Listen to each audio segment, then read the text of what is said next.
नमस्कार सर्वांचं स्वागत आहे माझ्या मिनी ब्लॉगमध्ये. आज खूप दिवसातून भाकरी बनवायचं ठरवलं होतं, कारण ही त्याला असंच होतं, कारण आज वांग्याचं भरीत बनवायचं ठरवलं होतं. भाकरीबरोबर खूप छान लागतं वांग्याचं भरीत. वांगं स्मॅश करून घेतलं, तेलामध्ये जिरे मोहरी टाकून घेतली आणि मी भरिताची तयारी अगोदरच करून ठेवली. त्याच्यासाठी कोथिंबीर, त्यानंतर कांद्याची पात, कांदा चिरून ठेवला होता. सर्वप्रथम तेलात काय केलं तर कांदा टाकून घेतला आणि तो लाल होईपर्यंत तळून घेतला आणि त्याच्यामध्ये लाल तिखट, त्यानंतर हळद पावडर टाकली आणि आपल्या जो घरामध्ये बनवलेला असतो कांदा लसूण मसाला तोही त्याच्यामध्ये मी टाकून घेतला. त्यामुळे चवही छान येते आणि तिखटपणाही जाणवतो.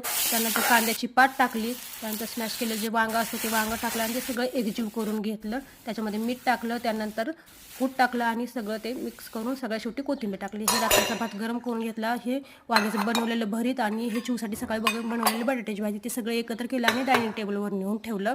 त्याचबरोबर मी सॅलड चिरून घेतलं आणि इकडे कुकर लावला. असा हा माझा आजचा दिवस होता.